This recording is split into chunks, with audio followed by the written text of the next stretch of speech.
Hello everyone students और next topic is cyclotron. ठीक है students, cyclotron is a device, it is a device which use to accelerate positive charge particle such as proton, deuteron and alpha particle, ठीक है etcetera. तो बच्चों cyclotron एक ऐसी device है, ऐसा इक्विपमेंट है जिससे हम किसी भी पॉजिटिव चार्ज पार्टिकल को क्या करवा सकते हैं, एक्सेलरेट करवा सकते हैं। क्या करवा सकते हैं? एक्सेलरेट। ठीक है okay. Principle: a positive charge particle made to move again and again in high frequency electric field with the help of strong magnetic field, it get accelerated to acquire enough energy to carry out nuclear reaction। ठीक है, तो यानी कि principal क्या है cyclotron का कि हम एक पॉजिटिव चार्ज पार्टिकल को बार बार क्या करवाएंगे, रोटेट करवाएंगे। क्या करवाएंगे? बार बार रोटेट करवाएंगे। किसकी मदद से? हाई फ्रीक्वेंसी इलेक्ट्रिक फील्ड की मदद से। ठीक है ओके। और किस में रखा जाएगा उस चार्ज पार्टिकल को? उस चार्ज पार्टिकल को स्ट्रॉन्ग मैग्नेटिक फील्ड में भी रखा जाएगा, जैसा कि आप देख पा रहे हैं नॉर्थ पोल मैग्नेटिज्म का और ये साउथ पोल। ठीक है ओके। अगर बात करें आगे कि इसकी कंस्ट्रक्शन की, तो कंस्ट्रक्शन क्या है वो देखिए कि कंस्ट्रक्शन की अगर बात की जाए तो बात करते हैं हम कि ये जो बी आपको नजर आ रही है, ये इसमें क्या होता है, इसमें एक टू होलो मेटेलिक चैम्बर होते हैं। क्या होते हैं? Metallic chamber. ठीक है ओके। क्या होते हैं? टू होलो मेटेलिक चैम्बर होते हैं और इनको नेमिंग कर देते हैं हम, इनको डी बोलते हैं बच्चों, D1 और D2। ठीक है, इनको हॉरिजेंटली रखा जाता है कुछ गैप के साथ। तो ये जो देख पा रहे हो आप, ये क्या है? इनके बीच का गैप है। ठीक है okay. Two hollow metallic chamber हम कंस्ट्रक्शन में लेते हैं, हॉरिजेंटली प्लेस कर देते हैं परपेंडिकुलर, ताकि मैग्नेटिक फील्ड इसके ऊपर क्या कर सके, काम कर सके। एक थोड़ा सा गैप इनके बीच में रखा जाता है, गैप में हम पॉजिटिव आयन का सोर्स यहाँ पे प्रोवाइड करवाते हैं। ठीक है, जो बारी बारी टाइम पे क्या कर सके, पॉजिटिव आयंस की सप्लाई कर सके, इस प्रकार से। उसके बाद आता है अपना थ्योरी। ठीक है, तो थ्योरी में क्या आता है बच्चों कि जब यहाँ पे पॉजिटिव चार्ज पार्टिकल हम रखते हैं तो स्ट्रॉन्ग इलेक्ट्रिक फील्ड से positive charge particle, let us consider at any time D1 behave like as positive, ठीक है, and D2 behave like as negative. तो पॉजिटिव चार्ज पार्टिकल को D1 क्या करेगा, रिपेल करेगा, और D2 उसको क्या करेगा, अट्रैक्ट करेगा। तो चार्ज पार्टिकल किस में एंटर कर जाएगा? वो एंटर कर जाएगा D2 में। ठीक है, जब वो इसमें एंटर कर जाएगा तो एंटर करने के बाद जो काम स्टार्ट होएगा वो मैग्नेटिक फील्ड का हो गया। मैग्नेटिक फील्ड क्या करता है कि किसी भी चार्ज पार्टिकल जो उसके अंदर परपेंडिकुलर डायरेक्शन के साथ एंटर कर जाता है, उसको एक सर्कुलर पाथ में क्या करवा सकता है, रोटेट करवा सकता है। तो चार्ज पार्टिकल क्या कर जाएगा, एक सर्कुलर पाथ में रोटेट कर जाएगा। लेकिन डाई के अंदर चार्ज पार्टिकल एक्सेलरेट नहीं करेगा, क्योंकि डाई के अंदर पोटेंशियल क्या है, कांस्टेंट है। क्या है? कांस्टेंट। और कांस्टेंट पोटेंशियल में वर्क डन कितना होता है? 0 होता है। तो ये चार्ज पार्टिकल एक सर्कुलर पाथ से यहां पहुंचेगा। लेकिन जैसे ही चार्ज पार्टिकल इस गैप में पहुंचेगा, पोलैरिटी अगेन चेंज। हमने ऑक्सीलेटर इस प्रकार से सेटअप किया है कि एक फिक्स इंटरवल टाइम में पोलैरिटी क्या हो जाएगी, चेंज हो जाएगी। पोलैरिटी चेंज होने का मतलब क्या है कि अब डाई 1 जो है वो नेगेटिव बिहेव करेगी और डाई 2 जो है वो पॉजिटिव बिहेव करेगी। तो चार्ज पार्टिकल जब यहां पे पहुंचेगा तो ये डाई उसको क्या करेगी, रिपेल करेगी, और ये क्या करेगी, अट्रैक्ट करेगी। तो जो एक्सेलरेशन का जो काम है चार्ज पार्टिकल का, वो केवल और केवल किसके बीच में होगा, गैप में होगा। किस में होगा? गैप में। तो चार्ज पार्टिकल क्या करेगा, एक्सेलरेट करेगा। जब चार्ज पार्टिकल एक्सेलरेट करके D1 में एंटर करेगा तो क्या होगा कि अब की बार इसकी जो रेडियाई है, ठीक है, वो क्या हो जाएगी, वो बढ़ जाएगी सेमी सर्कल की, इस प्रकार से। और वो क्या करेगा, एंटर करने के बाद एक कांस्टेंट वेलोसिटी से फिर इसमें मूव करेगा। जब इसके अंदर मूव करेगा तो सर्कुलर पाथ होगा, क्योंकि मैग्नेटिक फील्ड फिर सर्कुलर मोशन बना देगा। इसी प्रकार से फिर गैप में पहुंचेगा तो पोलैरिटी फिर चेंज हो जाएगी, और ये बिहेव करेगा पॉजिटिव की तरह और ये नेगेटिव की तरह। हमने कंसीडर कर लिया कि पोलैरिटी एक फिक्स इंटरवल टाइम में क्या होनी है, चेंज होनी है। यानी कि 1 सेकेंड में D1 पॉजिटिव है तो अगले सेकंड में D1 क्या हो जाएगा, नेगेटिव हो जाएगा। और उसी फिक्स टाइम में चार्ज पार्टिकल को कहां पे पहुंचना है, गैप के अंदर पहुंचना है, क्योंकि अगर वो आगे पीछे रह जाएगा तो या तो उसमें एक्सेलरेशन ज्यादा हो जाएगा या फिर रिटार्डेशन हो जाएगा। It means quickly goes out of step हो जाएगा चार्ज पार्टिकल, ठीक है। तो जो हम उसकी एनर्जी बनाना चाहते हैं, जो वेलोसिटी उसमें लाना चाहते हैं, वो नहीं आ पाएगी। तो एक फिक्स टाइम इंटरवल के अंदर चार्ज पार्टिकल को कहां पे पहुंचना है, गैप में पहुंचना है। जबकि हर रोटेशन के साथ साथ चार्ज पार्टिकल की वेलोसिटी क्या हो जाती है, बढ़ जाती है। तो वेलोसिटी बढ़ रही है तो सेम टाइम पीरियड पे पहुंचने के लिए उसको क्या करना पड़ेगा, रेडियस भी बढ़ानी पड़ेगी, ठीक है।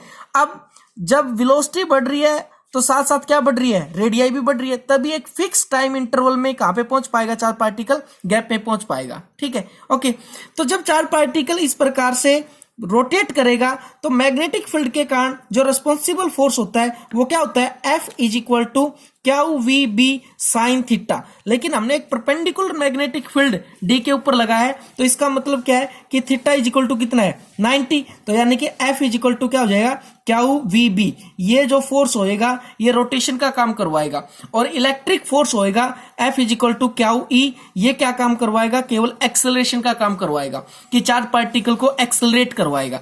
अगर हम आगे बात करें कि ये सर्कुलर फोर्स के लिए रिस्पॉन्सिबल है अगर ये फोर्स, तो सेंट्रीपिटल फोर्स क्या होता है, mv²/r होता है। क्या होता है, mv²/r।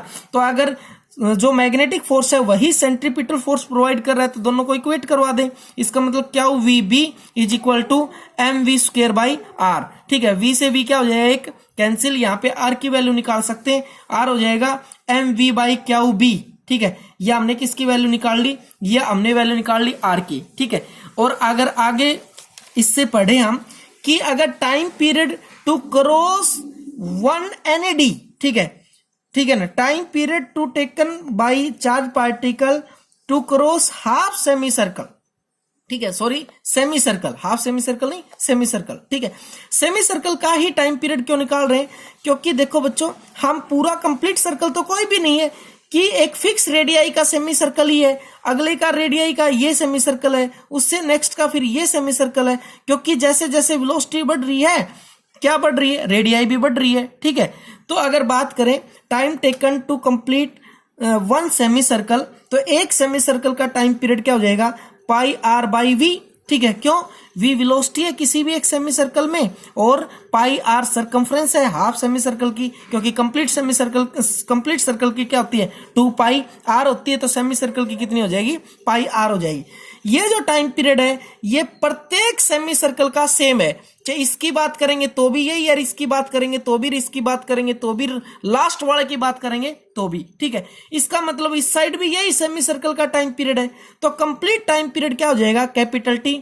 एक सेमी सर्कल का इतना है तो कंप्लीट कितने हैं सेमी सर्कल, एक इस साइड एक इस साइड, 2 सेमी सर्कल, यानी कि एक रोटेशन में टोटल टाइम पीरियड 2 से क्या कर देंगे, इसको मल्टीप्लाई, तो 2πr डिवाइड में v, ठीक है। ये टाइम पीरियड आ जाएगा, किसका टाइम पीरियड आ जाएगा, टोटल एक रोटेशन का, ठीक है, कि चार्ज पार्टिकल एक रोटेशन में कितना टाइम पीरियड लेता है, 2πr/v, ठीक है। अगर मैं r की वैल्यू यहां पे पुट कर देता हूं तो 2π, ये वैल्यू पुट कर दी मैंने, mv डिवाइड में क्या हो जाएगा, क्यू बी इंटू में क्या हो जाएगा, v से v क्या हो जाएगा, कैंसिल हो जाएगा। तो टाइम पीरियड की वैल्यू कितनी आ जाएगी, 2πm डिवाइड में क्यू बी, ठीक है। ये क्या हो जाएगी, हमारे टाइम पीरियड की वैल्यू आ जाएगी। इसी प्रकार क्या निकाल सकते हैं, एंगुलर फ्रीक्वेंसी, ठीक है, एंगुलर फ्रीक्वेंसी निकाल सकते हैं हम। एंगुलर फ्रीक्वेंसी को किससे रिप्रेजेंट करते हैं, ओमेगा से। क्या होती है, omega is equal to 2π/t,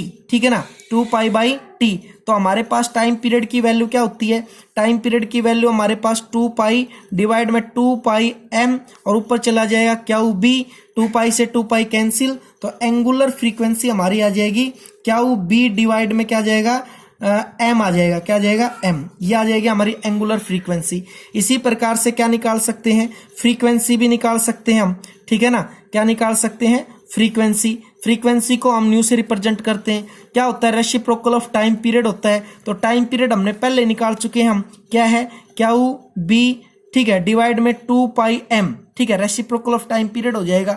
तो इसका मतलब हमारी फ्रीक्वेंसी क्या आ जाएगी, ये आ जाएगी इस प्रकार से, ठीक है। ये क्या आ जाएगी हमारी, ये हमारी फ्रीक्वेंसी आ जाएगी इस प्रकार से।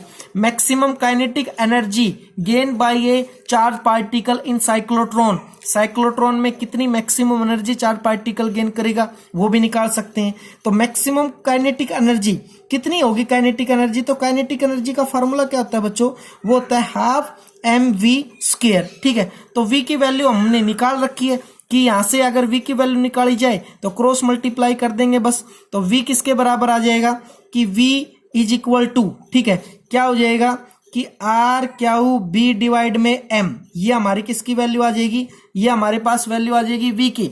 तो यानी कि यहाँ पे वैल्यू पुट कर देते तो हाफ m, ठीक है, हाफ m v का स्क्वायर, v का स्क्वायर का मतलब स्मॉल r का स्क्वायर नहीं करेंगे बच्चों, कैपिटल R का स्क्वायर करेंगे। क्यों करेंगे कैपिटल R का स्क्वायर, क्योंकि आखिरी रोटेशन में ही मैक्सिमम काइनेटिक एनर्जी होगी, और आखिरी रोटेशन होएगा तो रेडियस क्या हो जाती है, मैक्सिमम हो जाती है, इसीलिए कैपिटल R लिख देंगे, ठीक है। और इसका क्या करना है स्क्वायर, क्यू का भी क्या करना है स्क्वायर, और बी का भी क्या करना है हमने स्क्वायर करना है, डिवाइड में m का क्या करना है स्क्वायर। तो एक m तो क्या हो जाएगा, कैंसिल हो जाएगा। तो हमारे पास वैल्यू बचेगी कि R मैक्सिमम, ठीक है, R मैक्सिमम का स्क्वायर, क्यू का स्क्वायर, बी का स्क्वायर डिवाइड में 2m, ये हमारे पास क्या आ जाएगी, मैक्सिमम काइनेटिक एनर्जी आ जाएगी। इसके जो स्पेशल केस हैं वो हम नेक्स्ट वीडियो में करेंगे। ओके बच्चों, साइक्लोट्रॉन आपने अच्छे से करना है, इसको अच्छे से समझना है। Okay, thank you.